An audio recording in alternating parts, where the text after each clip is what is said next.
everyone. My name is Mete Atamel. I'm a developer advocate at Google, based in London. And today we're going to be talking about connecting Google Assistant to Google Cloud, basically. That's what the whole title is about. Before I start, let's make sure that everyone is awake. So as he mentioned, I used to do Java. Now I do C#. Who are Java developers here? Anyone? A few people. Who are C#? Yeah, it's almost equal. So why do Java developers wear glasses? Anyone knows? Exactly, yes. That's why I switched to C#. But anyway, so let's start. Before I start, you might be wondering, like, why do you even want to connect Google Assistant to Google Cloud? What's the point? So I want to give you an overview of how this talk came about. I got a Google. Who has a Google Home device? Anyone? A few people, yeah. So I got a Google Home device last Christmas because that's when they arrived to UK, and I started using it, and I really enjoyed it. It's very easy. You can just talk to it, ask about weather, whatever, and it responds. Then being a software engineer, you start wondering, like, can I actually program this thing and make it do what I want to do? Because that's the whole point of being a software engineer, right? So I started looking into it, and initially I thought it would be really difficult because when you think about it, you are talking to a device. That device has to first of all hear you, and it has to understand what you said. Then it has to interpret what you said, and then it has to respond to you in an intelligent way. And being a software engineer, I can see so many things that can go wrong in that, right? But surprisingly, I came across something called Dialogflow that we're going to talk about. It was really easy. Within a few hours, I had the Hello World application running, and that kind of motivated me to look into further what we can do with it. So I thought, okay, I know I'm a cloud engineer. I build stuff in the cloud. I have this cool thing where I can talk to it and it will do stuff. Can I actually combine the two? Because cloud has a lot of data, big data. Cloud has machine learning. Cloud has APIs. So if we can somehow combine them, I can make my Google Assistant even more smarter, right? And I looked into it, and again, like the initial connection of Google Assistant to the cloud was really easy. And me and my coworker, Chris Bacon, he's also an engineer based in London, we built this demo, and then we built this deck, and this is what the talk is about. So I'm just going to go through that whole experience of building this app with you and show you what are the pieces that you need to do that, right? So before I do that, it's going to be live demos and slides, but let's first make sure that my application is working. So what I have here is Actions on Google Simulator. I'll explain what Actions on Google is. But basically, you can think of this as your Google Home device that you're talking to, or your phone, and it kind of simulates your phone. Normally, when you build a Google Assistant application, you would choose a phrase that kind of triggers your application. So, for example, if you're building a shopping application, you would say, talk to my shopping application, and it will kind of give the control to your application. I didn't publish this app because it's a test app. And because of that, when I start talking to it, I have to say, talk to my test app. So that's what we will do.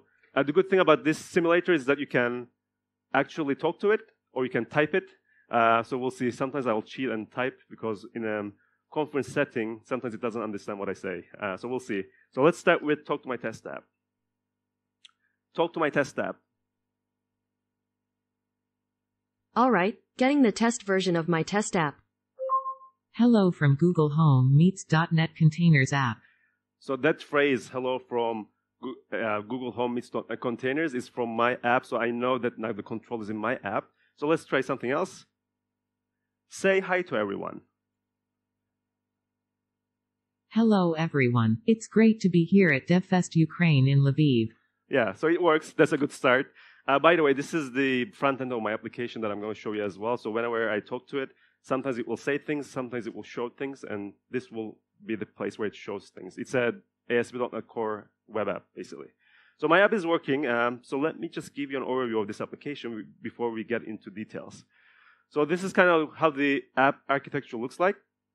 First, you have your Google Home device or your phone, or basically a Google Assistant-enabled device that listens to your voice.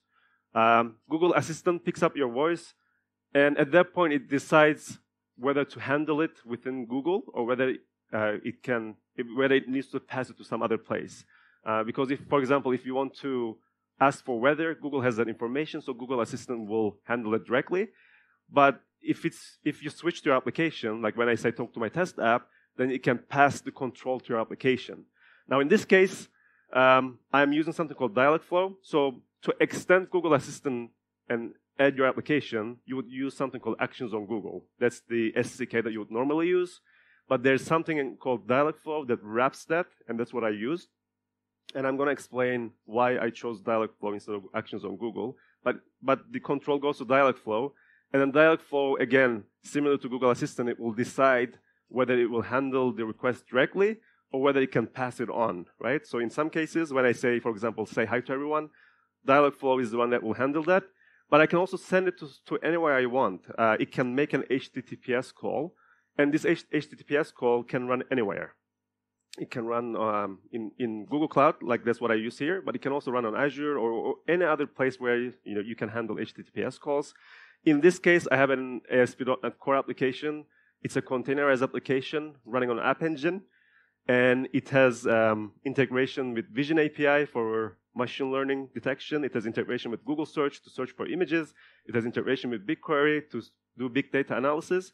And finally, it has integration with Stackdriver to do logging, monitoring, debugging, all that kind of stuff. So what we're going to do is we're going to go through this. First, we'll start with Dialogflow, explain what that is, then get into Google Cloud, explain what that is, and then once we have the basics covered, we're going to look into Vision and BigQuery and how that integration works, okay? All right.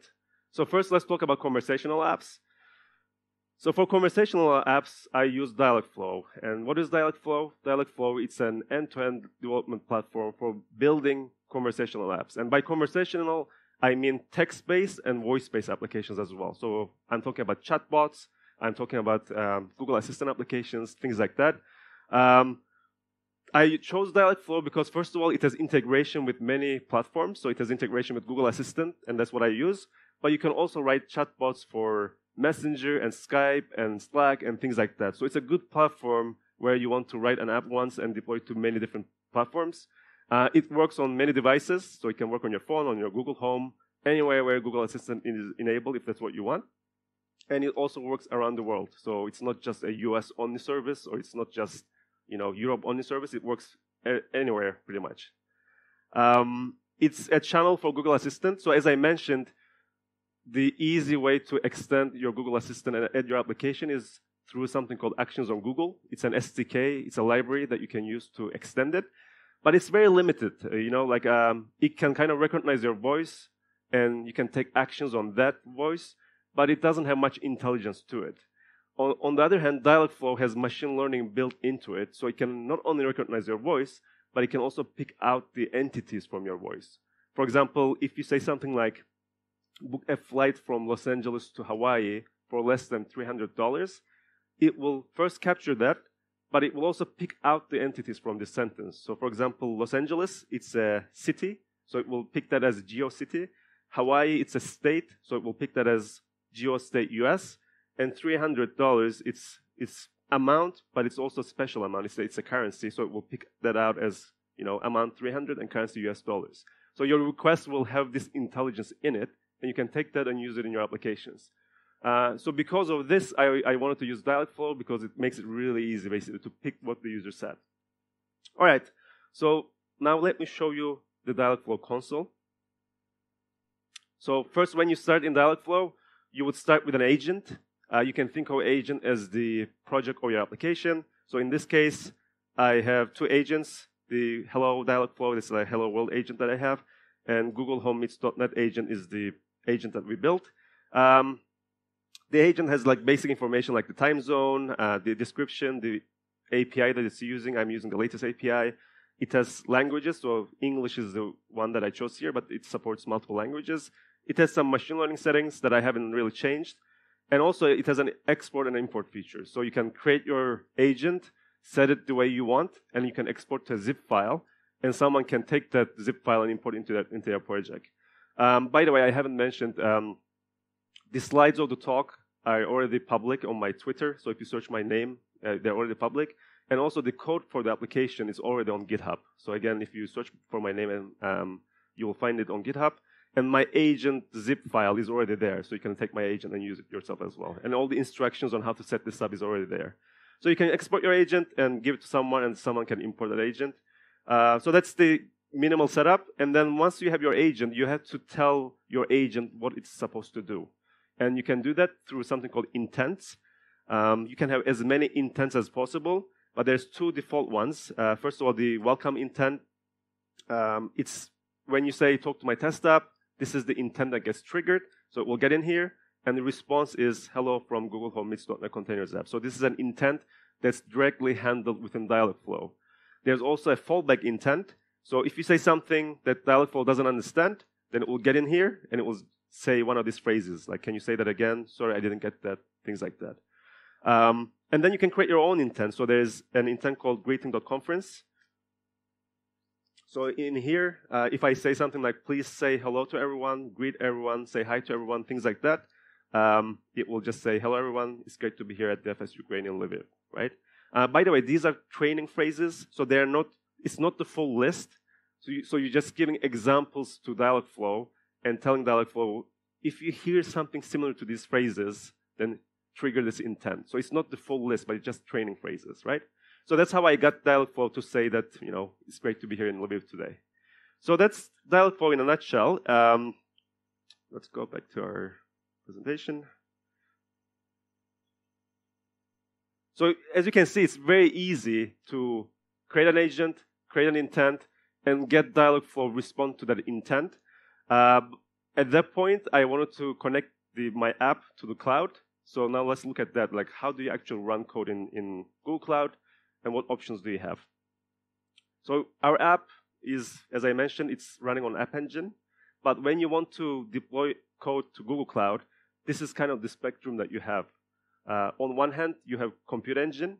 These are basically virtual machines, Linux-based or Windows-based virtual machines, where you can choose the CPU and memory and storage you want, and you can fully customize whatever you want, but you're fully responsible as well. So the Compute Engine, it's basically like a machine that you own, and it's up to you to keep it updated and keep it running. So that's Compute Engine. On the other end of the spectrum, we have Cloud Functions. My coworker, Brett, he talked about this yesterday. But these are basically Node.js or Python functions that you define, and you define how they are triggered, you deploy them, and that's all you worry about. You don't worry about the machine, you don't worry about the auto-scaling. You basically let Google handle all those details. You just define the functionality and how it gets triggered.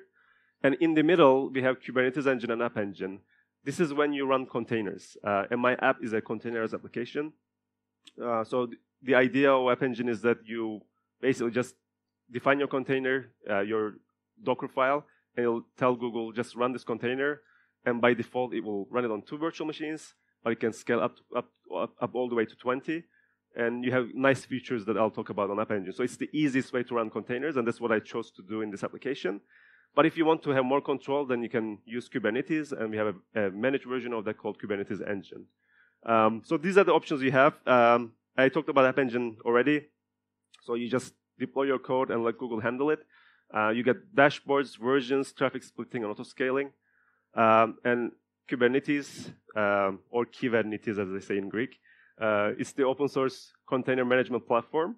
And there's a version called GKE, Kubernetes Engine, that you can use. So you can actually take my app and run it on GKE as well.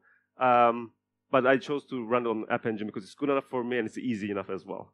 So now let's go back to our application. And let's ask where it is running on. Where are you running? Running on Google App Engine. Project ID is Home Meets.NET Containers. So what happened is that when I said where you are running, it went to an intent. From the intent, it made a call to the cloud, and then the cloud handled this endpoint. There's an endpoint that handles this, and then it made a call to a platform API. From the platform API, it figured out that it's an App Engine application, and it responded back. So we basically made the loop from my voice to Dialogflow, Dialogflow to the cloud, from the cloud to the API, and back. So let's take a look at how that works, actually. So if I go, let's start with the intent first. So when I say, let's see which one is this. There's an intent called platform describe. So I'm saying, what environment are you running in? Where are you running? So these are the phrases that triggers that. And then the response is empty. There's no response. And the reason is because we have this fulfillment section, and we were saying enable webhook call for this intent, so we are enabling that. So what this says is that when you get into this intent, don't bother answering it. just make a call to my webhook for this webhook that I defined. And that webhook is defined under fulfillment. So if you look at here, this is an HTTPS endpoint. So this is the App Engine endpoint. And the conversation is the endpoint that's actually handling the Dialogflow call. By the way, you can also, if you are a Node.js Firebase person, you can define your function right here in the browser, and you can hit deploy, and this will deploy to Cloud Functions on Google Cloud, and you can use this function to handle things as well. I chose not to do that because I'm going to have multiple handlers for my intents, so just having one function is not going to work. And also, I don't like JavaScript. Sorry, like when I have C#, I'm not going to use JavaScript, so that's why I chose to go the other way. But this would be an easy way to do it as well if you want to. All right, so this goes to at this point, it goes to this endpoint, and then if you look at the code, I have a couple of controllers. The conversation controller is the one that will handle my call from Dialogflow to the cloud. So it will get here. This is an HTTPS call. And then I have a Dialogflow app class that will handle this. So if you look at the class, this has a handle request that gets the HTTPS request. And then what we are doing here is that we are looking at the body of the HTTPS request, and we are extracting something called webhook request. So this is a Dialogflow request that we can get from the HTTPS request. So in the end, we will have this Dialogflow request. And from there, what I need to do is every request has a session ID, right? So the session ID kind of identifies the user to our application. So I will either create a new conversation if it's a new user, or I will get an existing conversation if it's an existing talk, right? So here, either way, I get a conversation, and then I pass my request to the conversation. So if you look at the conversation class, it will get in here. At this point, we are dealing with Dialogflow requests, so it's not HTTPS request anymore. It's a Dialogflow request.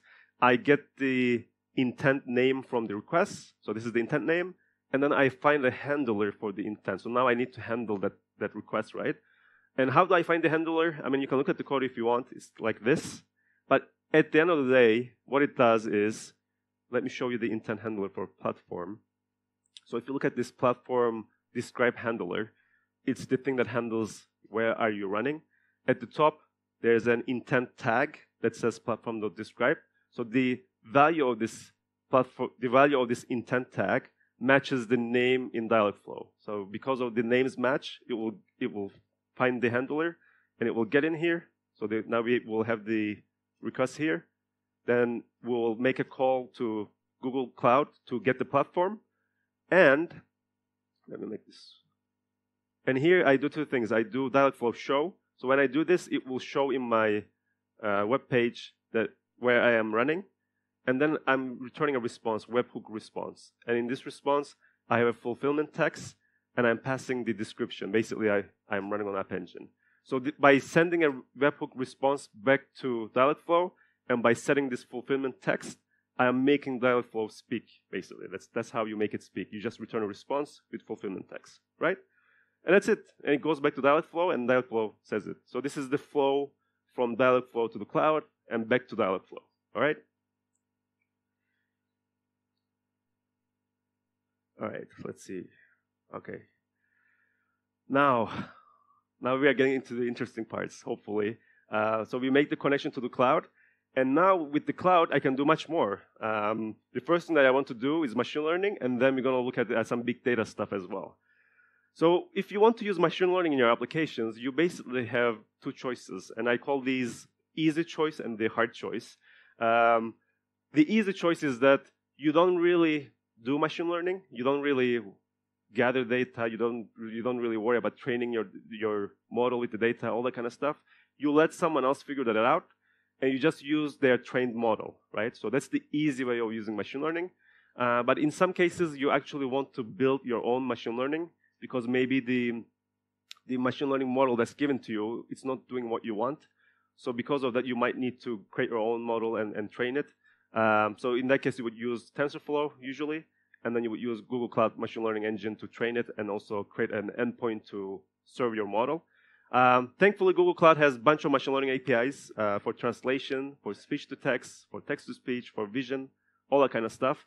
So what we wanted to do, by the way, these APIs, they're basically models that Google created from the data, and we are just providing APIs for people to just use these models. So in this case, we wanted to integrate with Vision API. So what we did is that we integrated with Google Search to search for images of something, and then we use Vision API to analyze those images and see what we can learn from those images. So instead of talking about it, let me just show you what we did. So in here, let me refresh this. So before I use this, first I'm going to say I want to use Vision API. I want to use Vision API. Yeah. Okay, you can ask Vision API to search for images first. What do you want to search for? Search for images of Lviv.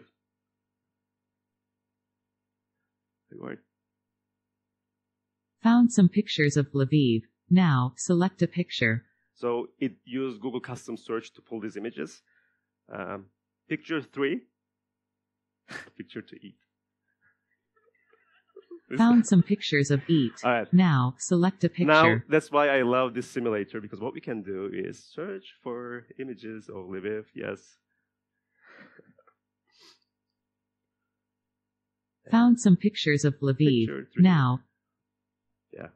What is the index? 3. Picture 3 selected. You can describe, show landmarks, or ask whether the image is safe. So when I say describe, now it's going to make a call to Vision API. So let's see if that works.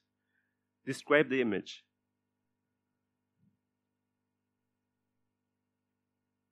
This picture is labeled landmark, sky, town square, tourist attraction, plaza, and urban area. So that's pretty good. So it made a call to Vision API, and these are the labels it got from Vision API. And it's telling us that it's like a tourist attraction, urban area, town square, which seems pretty good. Another thing we can do is we can ask if there's a landmark in this picture, because Vision API has something called landmark detection. So let's see if that works. Is there a landmark in this picture?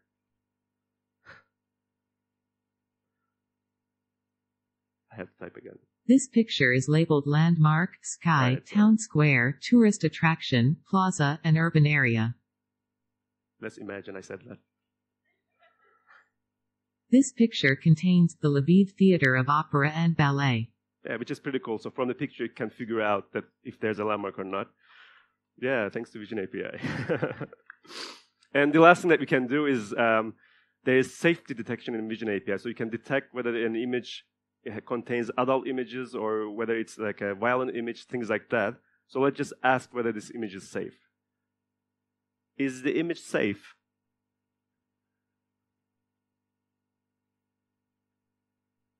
Let's see. This picture is fine. Okay, so it's a safe image that I can show at the conference, which is nice. So that's Vision API, and let me just quickly show you how this kind of worked. So again, you will start with the intents. And as you can see, I have like a number of Vision intents in here. The first one is vision.intro. So when I say I want to search for images or I want to use Vision API, then it will get into this intent. And all it does is it just basically gives user, okay, you can use Vision APIs to search for images. What do you want to search for? But also, it also sets a context. So there is this notion of input context and output context in Dialogflow. Input context is basically the intent will only be called if you are in that context, right? So that's what it's used for. In this case, this doesn't have any input context, meaning this will be called no matter what. But it sets an output context. So at the end of this intent, when you say I want to use Vision API, you will be in Vision context, right? And that's important because in the other intents will use this context. So that's how you get into Vision API. And after that, there's vision.search. So that's when I search for the image. The context is Vision. So this will only be called if we are already in Vision context, right? So that's how I can kind of control what gets called when. And the interesting thing is that in my training phrases, I say, let's see some dogs. Dogs pictures, please. Show me some pictures of dogs, right? So there's nothing about Lviv or cities. All I'm doing is I'm just giving some examples of phrases, and I'm marking these as entities. So these dogs is marked. And so I'm telling basically Dialogflow, pick out this word for me. And this word can be anything. So the entity is sys.any, so it can be anything. It doesn't have to be something specific. But mark this as search term. So Dialogflow will pick that word and give me that as search term. And if you don't give me that, because this is a required entity, then I just ask the user, what do you want to search for? So if you don't say anything, then it will prompt you for that. And then the response is empty because it's going to go to my endpoint, right? So it will go to my endpoint. So what happens is that we'll get into our code. It will go to my intents. It will do all that magic of like matching the intent to the handler. But in the end, you will end up somewhere here, vision.search. From this intent name, it will do the matching. And it will get it here. And it will pick out from the Dialogflow request the parameter field search term, because Dialogflow picked that for me already and get the search term. And now I have the search term. And all I'm doing here is that I'm showing in my web page searching for pictures or whatever. And then I do a custom search client, and I search for my images. And then I show it in the web page. And I return a webhook response with the fulfillment text, and this is the text that Dialogflow will say. It will say found pictures of blah blah blah, right? So that's how you search for images. And then once we have the image, we can describe the image. So I will show you that quickly. So vision.describe, this gets called only when you are in the context of vision select, meaning we already searched for image, and we already selected an image. So that's the context that we are in. And then if you say something like, describe this image, tell me about this picture, things like that, it will get here. And again, there's no response because my code is going to handle this. And if you look at the code again, vision describe, the first thing that you realize is I'm using Google Cloud Vision.v1. That's the NuGet package that we'll use to talk to Vision API. And it will get here.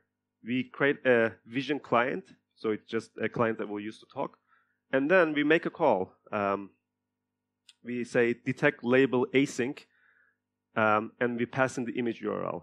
So this basically just says, take this image and give me the labels from that image. So that will make a call to Vision API, and Vision API will use its model and machine learning to get the labels.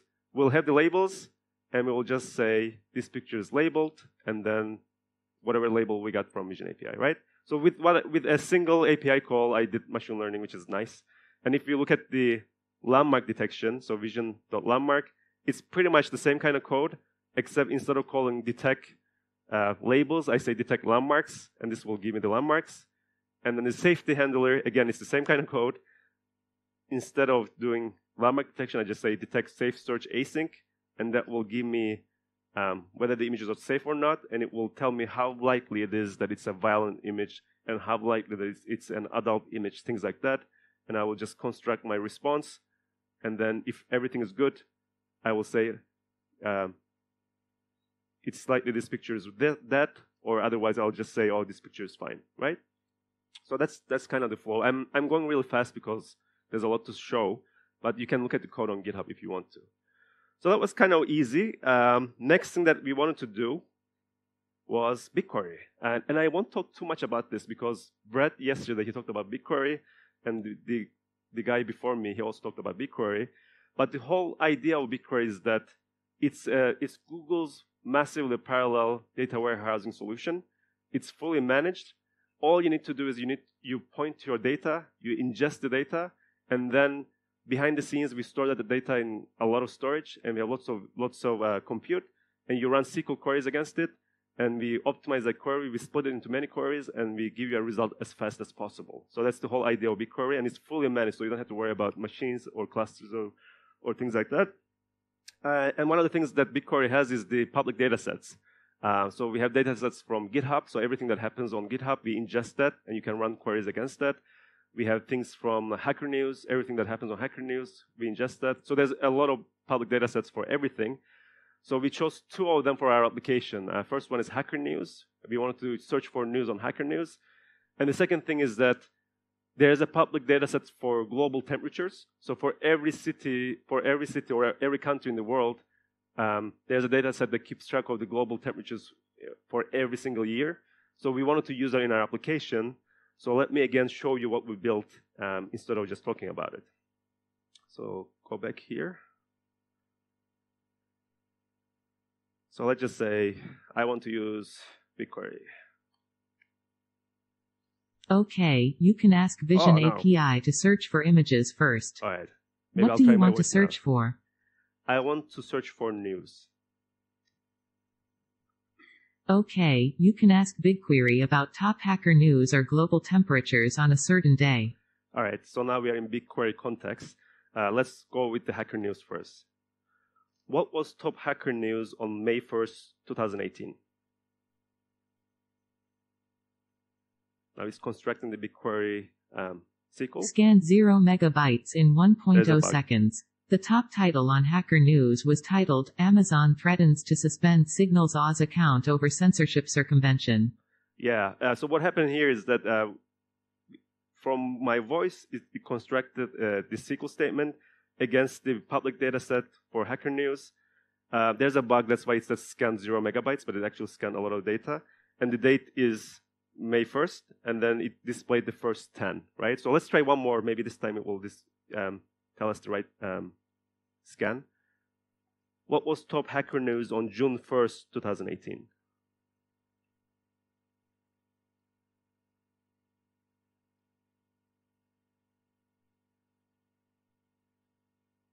Scanned 705 megabytes in 4.6 seconds. The top title on Hacker News was titled, Mozilla Project Fusion, Tor Integration into Firefox. Yeah, so this all happens live, and it's all happening against this public data set. And you can see how fast it is, like 700 megs in 4.6 seconds. So that's the first integration that we did. And the second one was the global temperatures. So let's try that as well. Let's first go with, let's see. What was the hottest temperature in Ukraine in 2017? Any guess?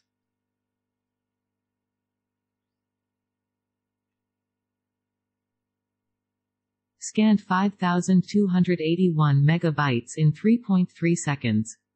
The hottest temperature in Ukraine in the year 2017 was 39.3 degrees Celsius at the MYKOLAIV monitoring station. I don't know. Is that a place? Is it true? Okay.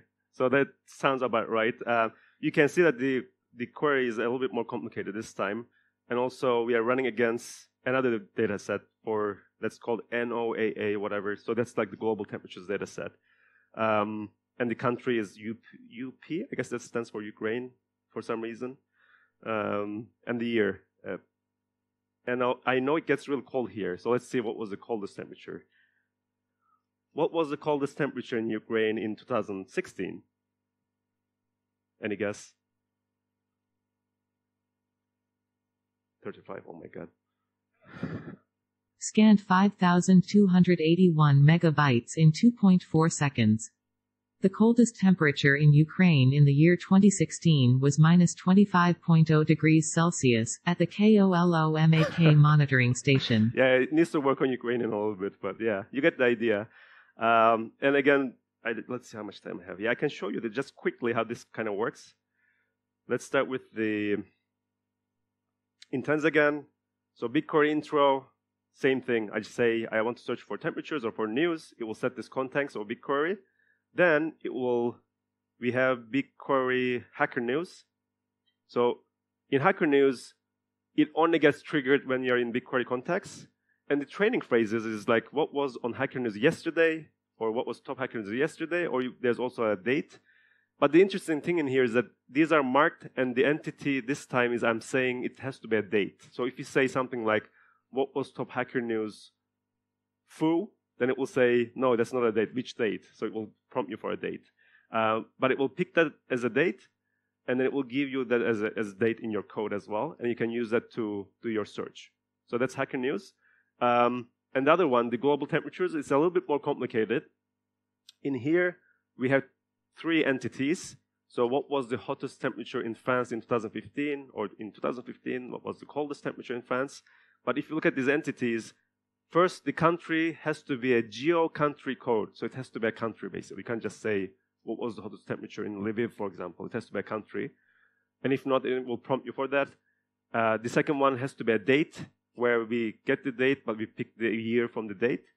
And the third one, the hottest and coldest, or the lowest or the highest, it's a custom entity. So this entity, it's called hottest or coldest. That's the type of the entity. But I basically define what this is. So if you look at this, it's a custom entity that actually, we can look at it here.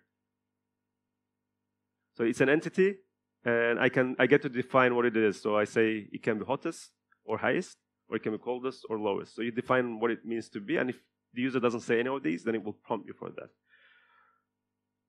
Yeah, so that's that, and then eventually your code will kind of end up here.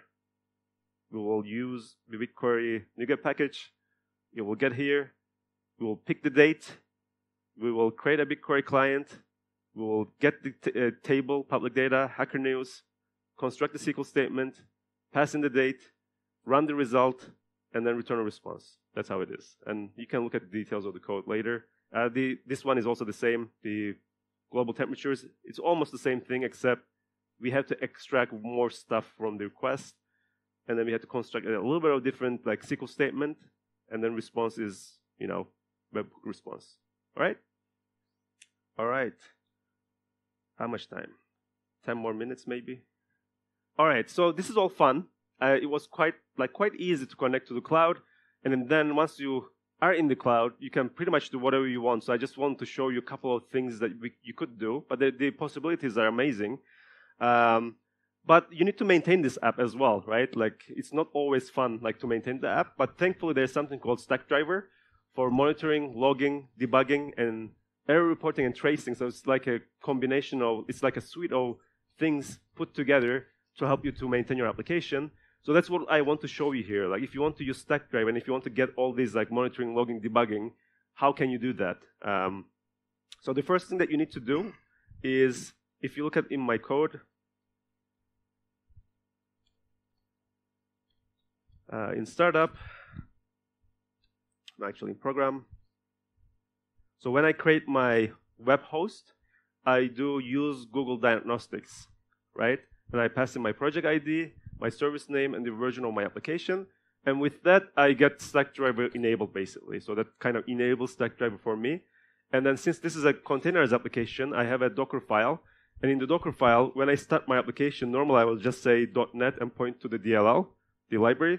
But then in this case, I'm just starting with startdebugger.sh. So this will also make sure that Stackdriver debugger is being started. So with that, I also have live debugging that I can use in production. And then what you get is basically, let's look at the Google Cloud Console. So if I go here, and if I go to logging, then everything that gets logged about my application, so you can see all my logs are in a central place. I can search for them. I can use regular expressions. So it's nice to have them here. Actually, let's do something. My app can also crash if I tell it to throw an exception. So let's do that and see if Stackdriver can actually catch that. So let's just say, please throw an exception. Oh, please throw an exception. I missed what you said. All right. Say it again. Throw an exception. I love this simulator. It helps me so much.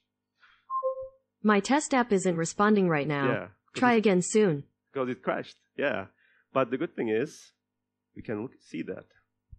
So if you go to Stackdriver and error reporting basically anything that you throw from your application that you are not handling will be reported here. And as you can see, there's an exception of system exception was being thrown just now. And there's a lot of timeout exceptions in my application as well. But you can see it right here. And if you, let's click on timeout exception. If you click on it, you can see how often it happened. If there's an issue, you can link to that, all that kind of stuff, which is really useful. The other good useful thing is tracing. So all the HTTP calls on my application, they're being traced. So if I look at the trace list, you can get like this kind of chart, but I have two endpoints. One is long polling endpoint, so that's my front end calling the back end to get updates, and there's a conversation endpoint. So this is the endpoint that Dialogflow calls. So let's click on that, and you can see that the conversation endpoint has been called, and that calls Dialogflow app, that calls my conversation, and that calls exception throw, right? Because that's what we did, right? So you can see it right in here, and you can see how much time is being spent, which is really nice. And finally, live debugging. Who had to do live debugging in production ever? Anyone? All right, I feel sorry for you. I did the same. It's such a pain because what you need to do normally is that there's a problem that happens only in production because life is difficult. It cannot happen locally, and you have to instrument the code. You have to put code in. You have to see how it performs. If it gives you the information you need, then great. If it doesn't, you have to change the code again. You have to deploy again. So it's this iteration that you have to go through, and it's very difficult. But with Stackdriver Debugger, what you can do is you can point your code on 3 minutes. Okay, you can point your code on GitHub. That will pull that code in here in your browser, and now I can see my code here. The vision.search handler is like it's the code that gets called when you search for an image. So let's imagine that in here, let me make this a little bit bigger.